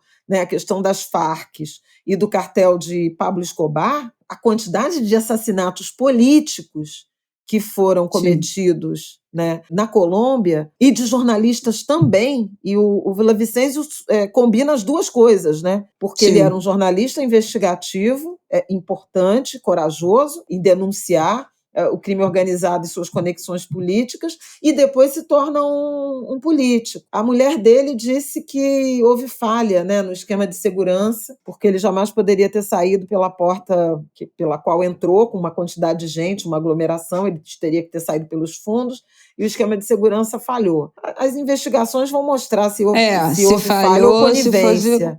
Exatamente, ou cumplicidade aí nesse atentado. Ele já vinha denunciando que ele estava sendo ameaçado por um chefe de cartel. Ele discursou falando que não usava colete à prova de bala porque a proteção dele era o povo, era a população, era o eleitorado, e acabou assassinado de uma forma, enfim, brutal, absolutamente alarmante. E se os países vizinhos não se levantarem, cobrando apuração e verificando aí o andamento do processo eleitoral, pode ser mais um país sequestrado pelo crime organizado. Exatamente. Os analistas com quem eu falei, Tanguy Bagdadi, professor Maurício Santoro, o próprio Guga Chakra, todos têm muito pouca esperança em relação a uma mobilização mais efetiva da comunidade internacional na defesa do Equador. Os Estados Unidos andam desinteressados, da América do Sul em particular, há bastante tempo. A União Europeia tem feito sinalizações de reaproximação, mas, por enquanto, o Equador está sozinho, com uma população fragilizada. A taxa de homicídio lá está maior que a brasileira. E olha que país pequeno, Sim. País muito pequeno, que não tem o nível de complexidade nem de tamanho que o Brasil tem, no caso do crime organizado. Então, esse é um pop-up, para a gente acompanhar como é que vão ocorrer as eleições. Tem muita gente que acha que esse episódio ele empurra o discurso dos candidatos para discursos mais de força em relação à questão do enfrentamento ao crime organizado, a questão da segurança pública, e, portanto, favorece candidatos à direita. Então, é uma coisa que precisa ser observada. E a mesma coisa é o que está acontecendo na Argentina, né? Também a crise prolongada, né? E essa descrença da população, esse cansaço da população com a política convencional abre espaço para os oportunistas, né? Vamos lá, para encerrar aqui a história do Equador, o novo candidato, né, que entrou no lugar do Villavicencio é o Christian Zurita, que é esse colega dele, jornalista, são colegas amigos há mais de 25 anos. O partido, né, o movimento Construir, havia anunciado a Andrea Gonzalez, que é a vice, que está concorrendo na chapa, a vice-presidente, tinha anunciado ela como agora, né, presidente, concorrendo à presidência. Teria sido alçada ao lugar de ela encabeçaria a chapa, né? Mas não pode, né? Porque como a burocracia do Equador, o Código Eleitoral do país diz que se uma vez você já é registrada como vice, você não pode mudar para candidata à presidência, né, sem que isso seja, na verdade, pedido a renúncia dessa inscrição e registrada de novo. Então, você não pode renunciar a isso que já foi registrado, nessa chapa que já foi registrada. Então, por isso que o Christian Zurita entrou como presidenciável e a Andrea vai continuar concorrendo como vice pela chapa. Então é isso, as eleições estão confirmadas no dia 20, vai acontecer e vamos ver o que mais acontecerá até lá, inclusive na segurança, né, em relação à segurança do novo candidato e dessa vice dessa chapa, né, em que condições você faz campanha depois de uma tragédia dessa. Bom, sobre a Argentina, temos aí o nosso novo Trump dos trópicos, que é o Javier Milei, um economista de extrema-direita de 52 anos, venceu as eleições primárias realizadas na Argentina. Ele é do partido Liberdade Avança, misericórdia. E aí, qual é a questão? Vou dar uma biografia dele para a gente entender. Um filme repetido que a gente já viu. Ele se declara anarcocapitalista, quer dolarizar a economia argentina. Não, anarcocapitalista é uma coisa inacreditável, né? Quer dolarizar a economia argentina, e aí eu já vou perguntar para a Flávia o que isso significa. Aguardem, vamos só acabar aqui a biografia dele. Ele defende a privatização dos sistemas de saúde e educação, a redução da máquina pública. Ele se tornou deputado só em 2021, então ele chegou agora, ele é um novato, né, nessa vida política, um fenômeno das redes sociais, tem 2 milhões de seguidores no Instagram. Ele quer facilitar o acesso à arma de fogo, então, né, é mais um braço aí dessa extrema-direita. Ele é declaradamente admirador do Trump e do Bolsonaro, é amigo do Eduardo Bolsonaro. Ele chama mudanças climáticas de farsas da esquerda, é contra o aborto, que é legalizado, né, foi legalizado na Argentina em 2020, classifica a educação sexual como uma manobra para destruir a família, mas é a favor do casamento gay, no meio né, dentro desses temas da moral e dos bons costumes, ele é a favor do casamento LGBT, mas contra o aborto e contra a educação sexual. O que mais que temos para falar desse ser humano horrível? Falou disso, que venda de órgãos, um novo mercado, uma transação comercial entre pessoas adultas e que o Estado não deve interferir. Inacreditável. Ele coloca, ao celebrar, né, sua vitória nesse último final de semana das primárias, ele prometeu pôr fim à casta política parasita, corrupta e inútil do país. Então, esse mesmo discurso do outsider, né, do cara que é fora desse contexto político, que é fora dessa patota política, que não é contaminado por essa estrutura envelhecida da velha política, que vai vir para mudar e reestruturar tudo. Gente, a gente já viu esse filme, né? É muito triste que agora... A gente já viu esse filme em vários lugares da América Latina, e a gente já falou aqui no Angu, né, dessa virada da extrema-direita da América Latina e a desvirada, né, como os governos de extrema-direita que tinham sido eleitos não foram reeleitos. Em vários países, governos de esquerda foram eleitos depois dessa onda da extrema-direita. E agora a Argentina se endireitará, pelo visto, né, ainda mais com esse cidadão das trevas E aí, eu queria te perguntar, Flávia, o que significa dolarizar a economia? A gente sabe que o peso argentino virou... Sei lá, gente, tá? A Argentina, não sei nem explicar, né? Vive os seus piores momentos do mundo, da história. É uma inflação que não tem solução. O presidente argentino atualmente é o Macri ainda, pelo amor de Deus? Não, é o Fernandes. Alberto Fernandes, amicíssimo do Lula. O Macri já era direita. Exatamente, né? já não foi reeleito. Não foi eleito e foi, né, comemoramos, lembra, do Alberto Fernandes ter ganho. Comemoramos em parte. Não, mas é porque foi a derrota do Macri, desse projeto também de direita, né? Liberal. Teria sido uma caminhada, mais um país, né, junto com outros, que teria caminhado para derrotar essa direita, essa extrema-direita, com a eleição do Alberto Fernandes, que é próximo do Lula, né? Foi a primeira viagem do Lula, foi à Argentina. Sim. Como presidente, e deu tudo errado, né? O Alberto ele Fernandes já veio nunca aqui conseguiu, 4 vezes. Não sai daqui, lá vem o Alberto Fernandes.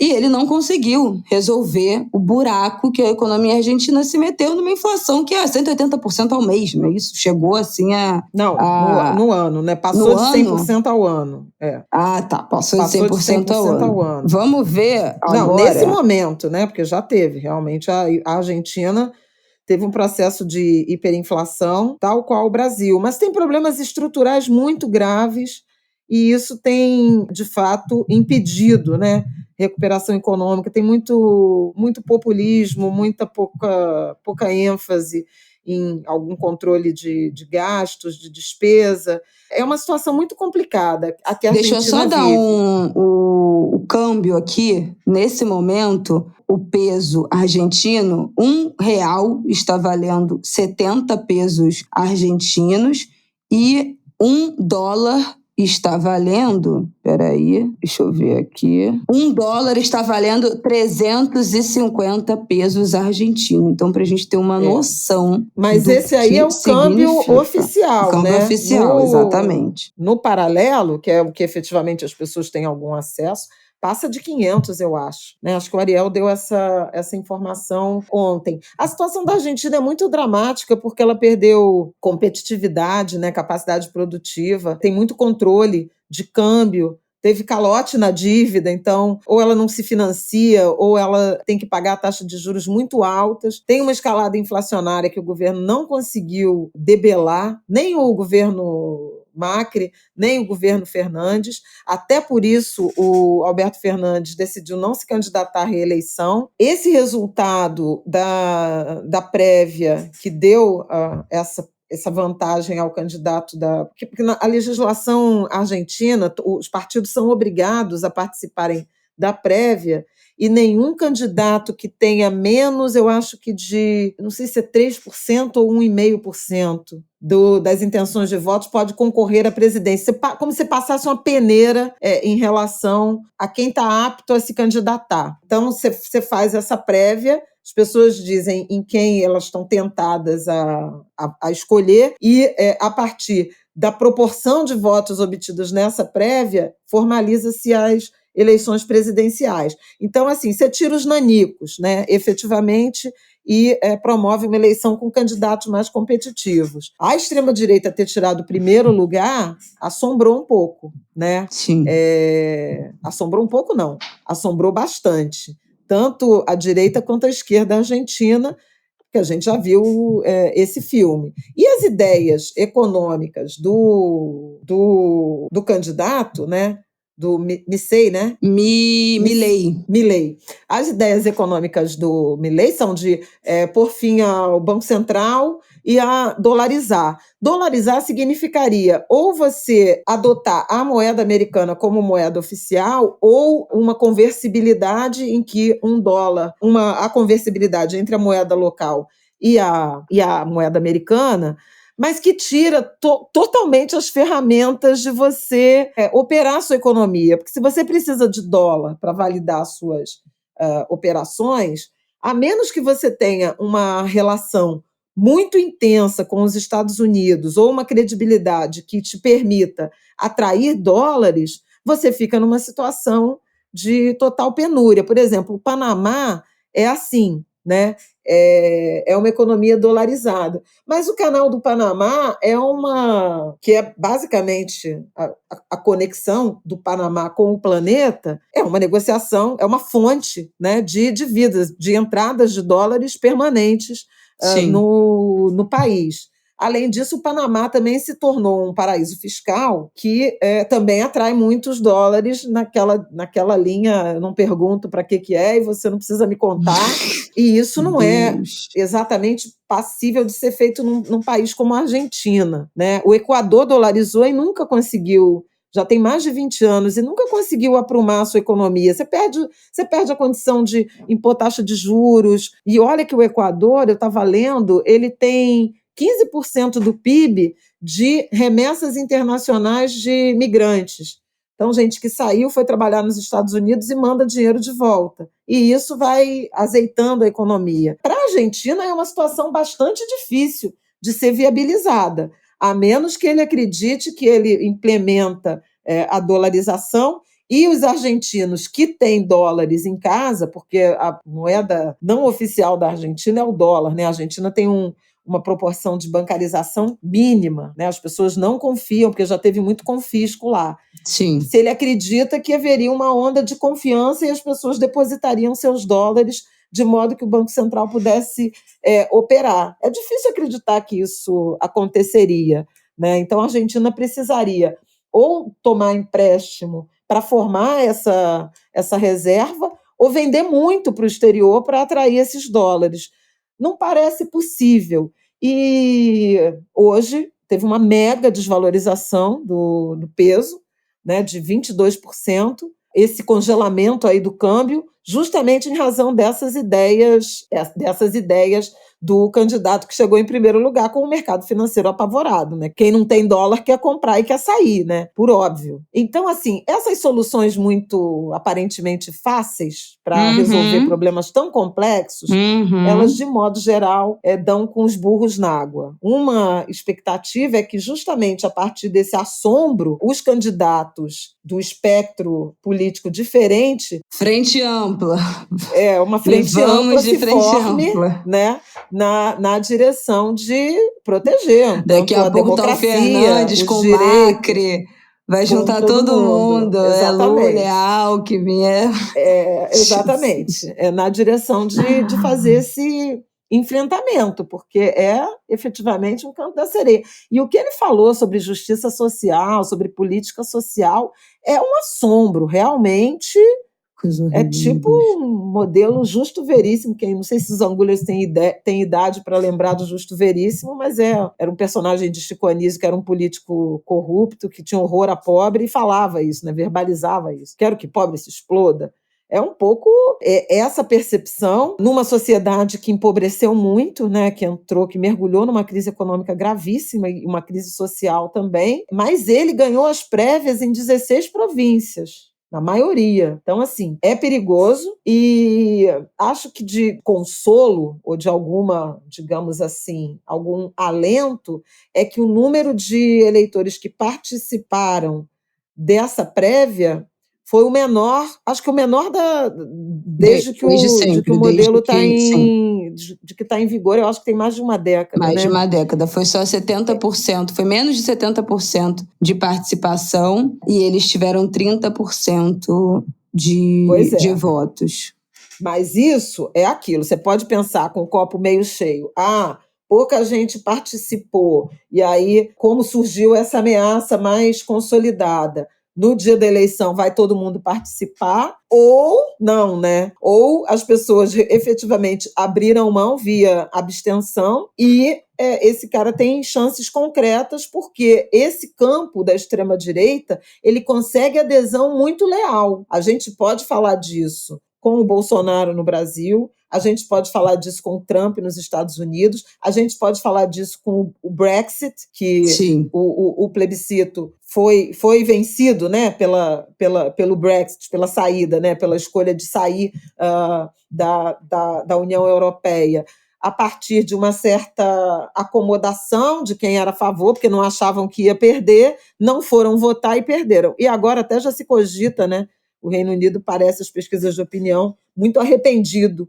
de ter saído do Brexit e tem já movimentos aí de rever essa decisão. Não vai ser simples, nunca será simples. Mas, enfim, isso acontece. Quer dizer, se por um lado você pode enxergar uma prévia como sendo um alerta para uma mudança de comportamento, pode também identificar um desencanto tamanho com a política e o engajamento dos grupos que estão em torno dessa candidatura de extrema-direita. Então, é um momento preocupante. Parece que perguntaram ao Lula o que ele achou, se ele faria algum tipo de diálogo, se o Brasil, como é que o Brasil se comportaria, e o Lula devolveu a pergunta dizendo, ele disse que quer algum diálogo comigo porque não quer, né? O Fernandes tem feito muitos diálogos, muito aceno ao Brasil, pedido ajuda até aqui. Não houve nenhuma, além dos ouvidos amorosos, não houve nenhuma decisão objetiva que ajudasse a Argentina a sair desse ambiente de crise aguda que pode pôr mais esse país no colo da extrema-direita. É muito ruim, né? A Argentina é nosso principal parceiro na América do Sul e os esforços dos últimos tempos têm sido de refundar o Mercosul, de reaproximar o Brasil da Argentina. Um cidadão desse. O acordo Mercosul-União Europeia. Veja que há diferenças ideológicas aí com até a história Uruguai, da moeda, com Paraguai, né? Mas não desse jeito. Da moeda única, né? Especialmente entre... Moeda comum para comercial. Entre Brasil e Argentina, que a gente também já falou aqui no Ângulo de Grilo, né? Explicou o que seria isso.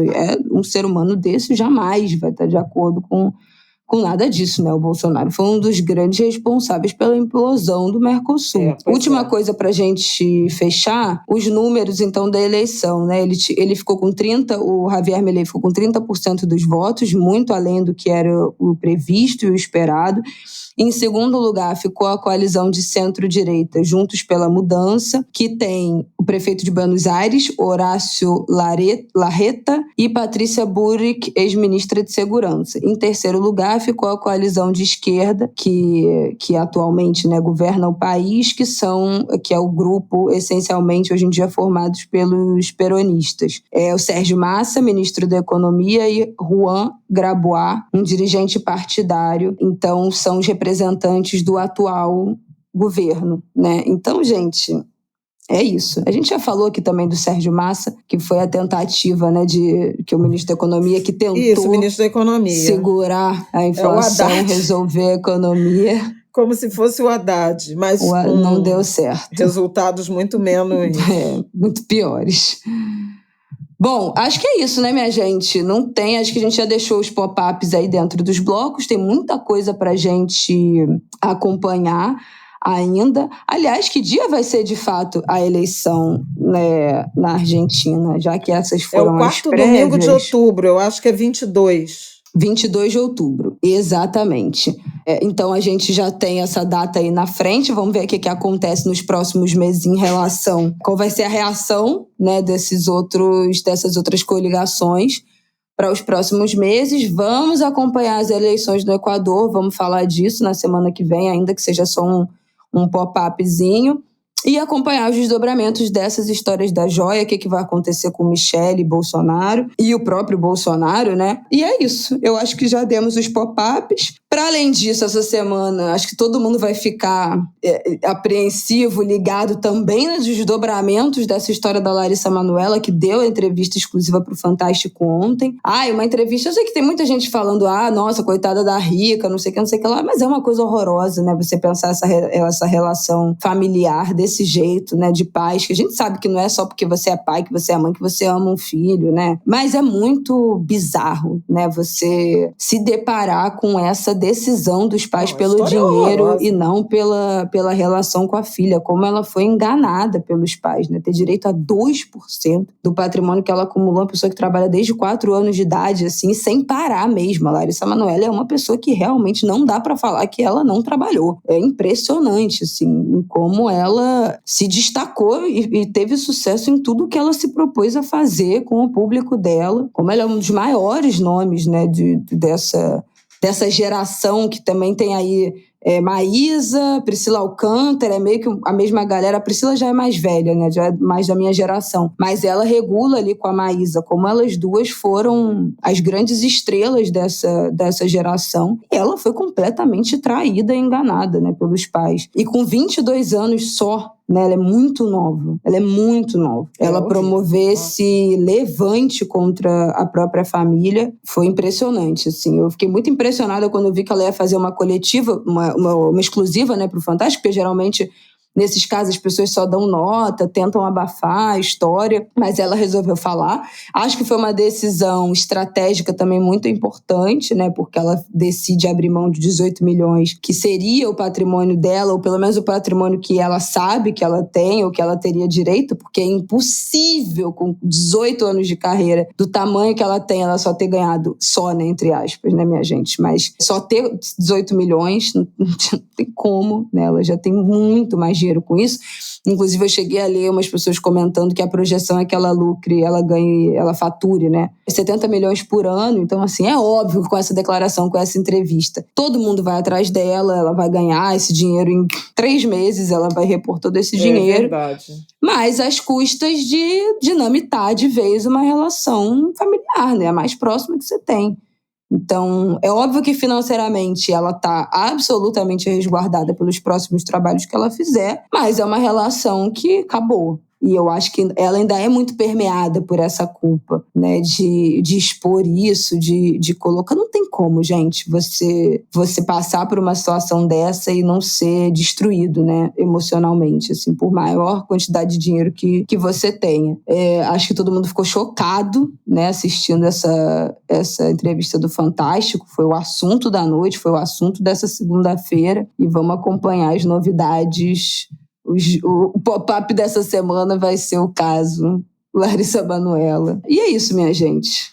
Mas eu confesso que eu estou muito chocada com a recorrência, não é assunto novo aqui, mas dessas operações policiais sanguinárias, né? No Rio de Janeiro, no Brasil.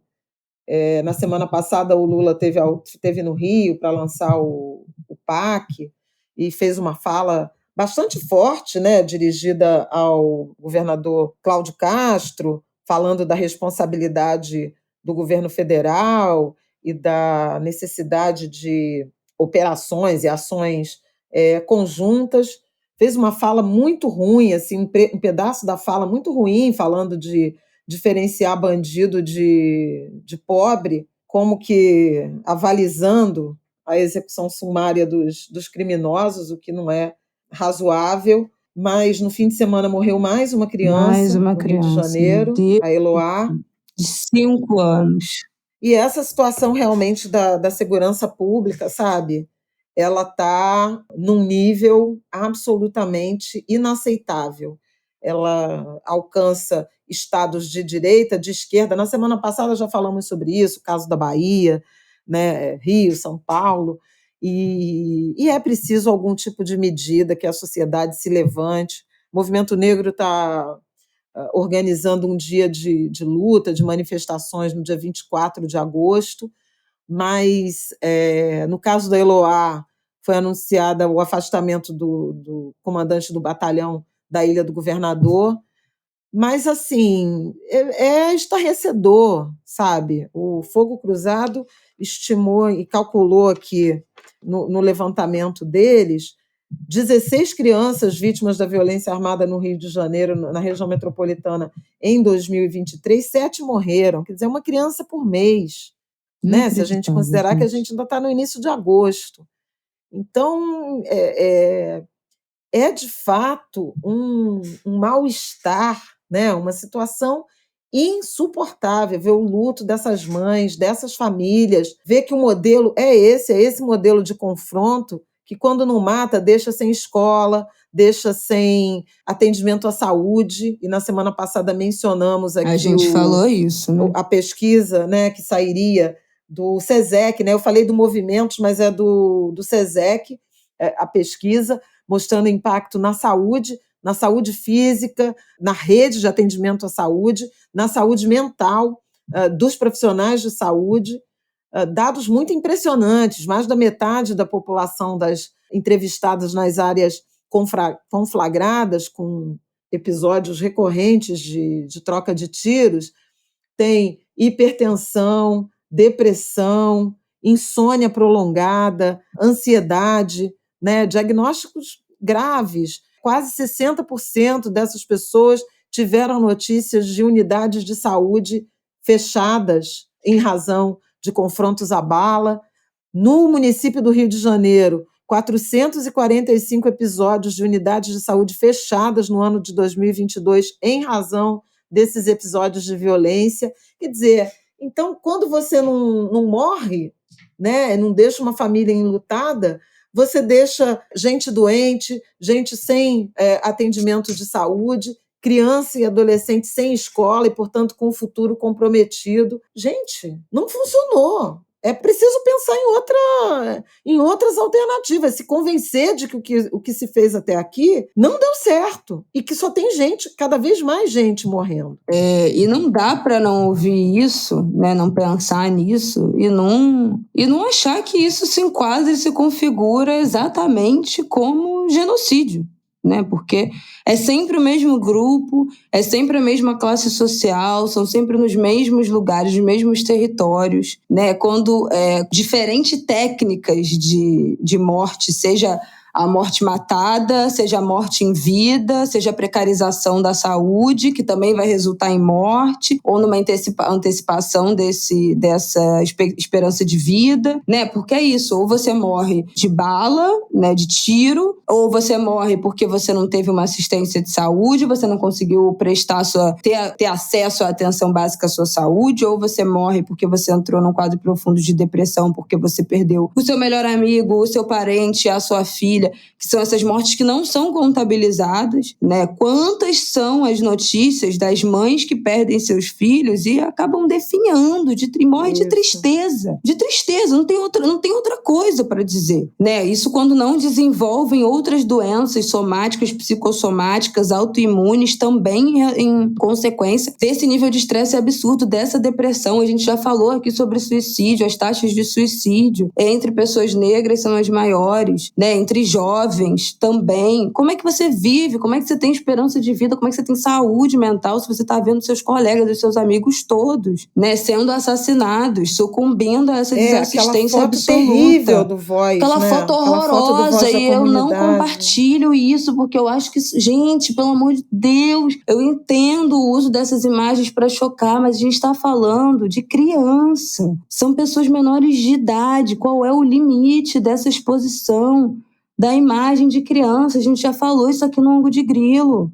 A privacidade e o direito da imagem de menores de idade, crianças e adolescentes, é protegida pelo ECA. Como é que você perpetua a imagem dessas crianças nessa situação? Eu me recuso a compartilhar essas imagens, porque eu me recuso que a gente grave o rosto dessas crianças, que a gente estigmatize, que a gente escreva em pedra e concretize que essas crianças só serão enxergadas quando elas estiverem chorando na frente de um caixão. Não dá pra gente achar normal o compartilhamento dessas imagens, ainda que seja com a intenção verdadeira de retratar essa tragédia, esse genocídio, ainda que o fotojornalismo seja as coisas mais importantes, as vertentes mais importantes da denúncia do jornalismo. Não é isso. Mas é o que essas imagens produzem. Mas eu acho que é isso, assim, que concretiza no imaginário, no senso comum, no imaginário coletivo, de que o lugar dessas crianças, e crianças, 13 anos, criança, adolescente, criança, é chorando na beira de um caixão.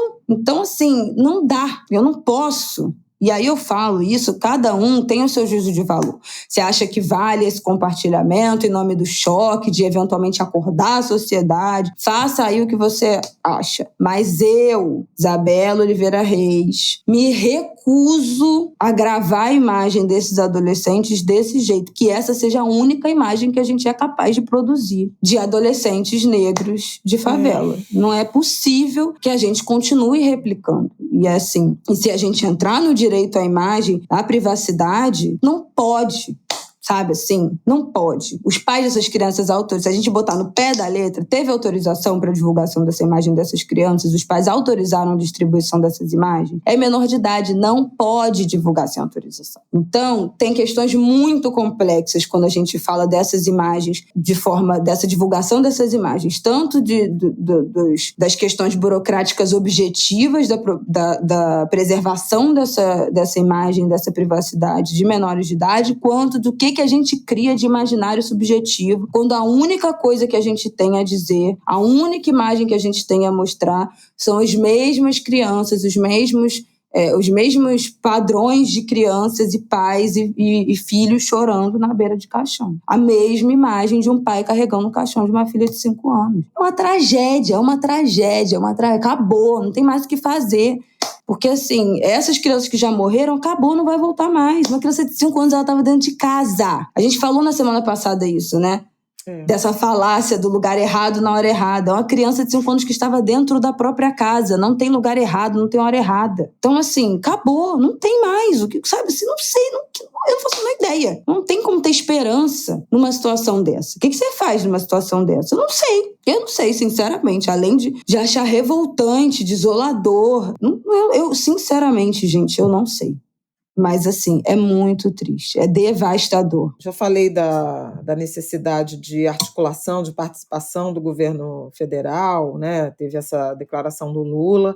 Agora, tem um papel absolutamente fundamental do Ministério Público que não tem sido assumido, né? O Ministério Público tem um papel, acompanhamento externo da atividade policial, e esse papel é negligenciado, e isso não é razoável, é absolutamente inaceitável. Isso no Brasil, no Rio de Janeiro e Brasil afora, né? O índice de resolução de homicídios é baixo, há muita prisão de criminosos que cometem, né, ilegalidades relacionadas à subtração de patrimônio, tráfico de drogas, mas o crime contra a vida segue aí impune. Bom, a gente tem falado do caso Marielle, né? Sim. E esses episódios todos, menina Ágata, João Pedro, Marcos Vinícius, Maria Eduarda, a Cari, né? A chacina de Acari, a chacina da Candelária, a chacina, as chacinas todas do Jacarezinho,